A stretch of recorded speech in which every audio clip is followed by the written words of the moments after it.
ပါဒီကျွန်တော်မိတ်ဆွေတွေကို share လုပ်ပေးရတဲ့အကြောင်းအရာတော့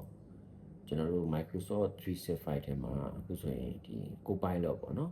Copilot ဒီ Copilot နဲ့ပတ်သက်တဲ့ဗီဒီယိုတွေကျွန်တော်အများတင်ခဲ့ဘူးလေပေါ့နော်ဒီ Copilot နဲ့ကျွန်တော်တို့ရဲ့ဒီ Agent AI နဲ့ကျွန်တော်တို့ကနှစ်ခုလေ့လာတဲ့လူတွေဒီနေ့အဖြစ်သုံးတဲ့လူတွေရောထွေးနေ Copilot က Agent လားလို့မင်း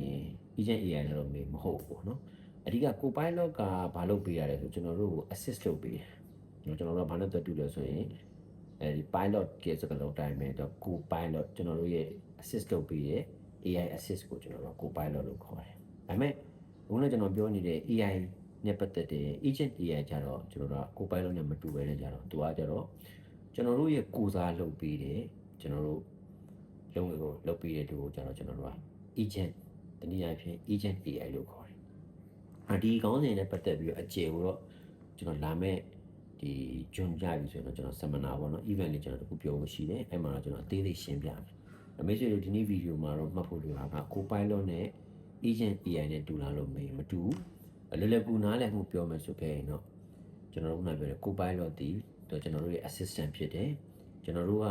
တနည်းအားဖြင့် boss ကနေပြီးတော့ဘာခိုင်းလဲခိုင်းတဲ့ဟာကိုလုပ်ပေးတာကကျွန်တော်တို့ boss ကနေပြီးတော့ဘုံတဘုံ create လုပ်ပြီးတော့ဆို Copilot ကဘုံတဘုံ create လုပ်ပြီးတယ်ကျွန်တော်တို့ရဲ့ဒီဘက်ကသုံးတဲ့လူ boss ကနေပြီးတော့ Microsoft Word ထဲမှာသူနဲ့ပတ်သက်တဲ့ဟာကိုကျွန်တော်တို့ကဒီ server ကြီးပြင်ပေးပါဆိုရင် Copilot ကပြင်ပေးမယ်ကျွန်တော်တို့ခိုင်းတဲ့ဟာကိုလုပ်တာကိုကျွန်တော်တို့ Copilot လို့ခေါ်တယ်ကျွန်တော်တို့ရဲ့ assist ဖြစ်တယ်ခုနပြောတဲ့ Agent AI ကြတော့ကျွန်တော်တို့ကအဲ့လိုမဟုတ်တော့ဘူးကျွန်တော်တို့ကခုနပြောတဲ့မျိုးပဲကျွန်တော်တို့ကexample ဥပမာနဲ့ပြောရင်ကျွန်တော်တို့က Urea ကိုကျွန်တော် trip ပေါ့နော်တနည်းအားဖြင့်ကျွန်တော်တို့က Thailand ကိုကျွန်တော် trip သွားမယ်ဆိုခဲ့မယ်ဆိုရင်သူက Agent AI ကကျွန်တော် trip သွားဖို့အတွက်ကိုကျွန်တော်တို့လိုအပ်တဲ့အချက်လက်တွေเนาะ AED Bangkok မှာကျွန်တော်တဲမဲ့ဟာမှာ hotel တွေကဘယ်လိုနေထားရှိလဲကျွန်တော် booking လုပ်တာအဲ့ဒါအားလုံးကိုကျွန်တော်တို့ automatic နေပြီးကျွန်တော်တို့ကျွန်တော်တို့ရဲ့ကိုယ်စားကိုလှုပ်ဆောင်ရတာကိုကျွန်တော်တို့က Agent AI လို့ခေါ်တယ်အဲ့တော့မိတ်ဆွေတို့လေ့လာလူတွေမရောထွေးဖို့လိုတာက Copilot နဲ့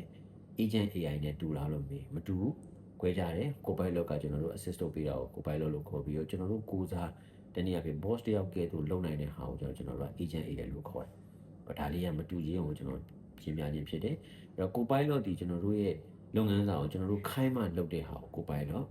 ကျွန်တော်တို့ရဲ့ပန်းတိုင် goal ပေါ့နော်ဦးကျွန်တော်ပြောတဲ့ဥပမာတိုင်းပဲ Thailand ကိုကျွန်တော် trip သွားခြင်းနဲ့ဆိုတော့ goal လေးပဲပြောမယ်ဥပမာကျွန်တော်တို့ဘာလို့ကျွန်တော်ပဲပြောပြီးဆိုရင် automatically လုပ်သွားတဲ့ဟာ automation ပုံစံပေါ့နော်ကျွန်တော်တို့ Microsoft မှာဆိုရင် Power Platform တွေရှိရတယ်မှာသုံးရတာဟောကျွန်တော်တို့က Agent AI လို့ပြောတယ်ဒါတစ်ခုကမတူကြအောင်ရှင်းပြခြင်းဖြစ်ပါတယ်နောက်ဗီဒီယိုမှာပြန်လည်ဆုံတွေ့ပါမယ်ကျေးဇူးတင်ပါတယ်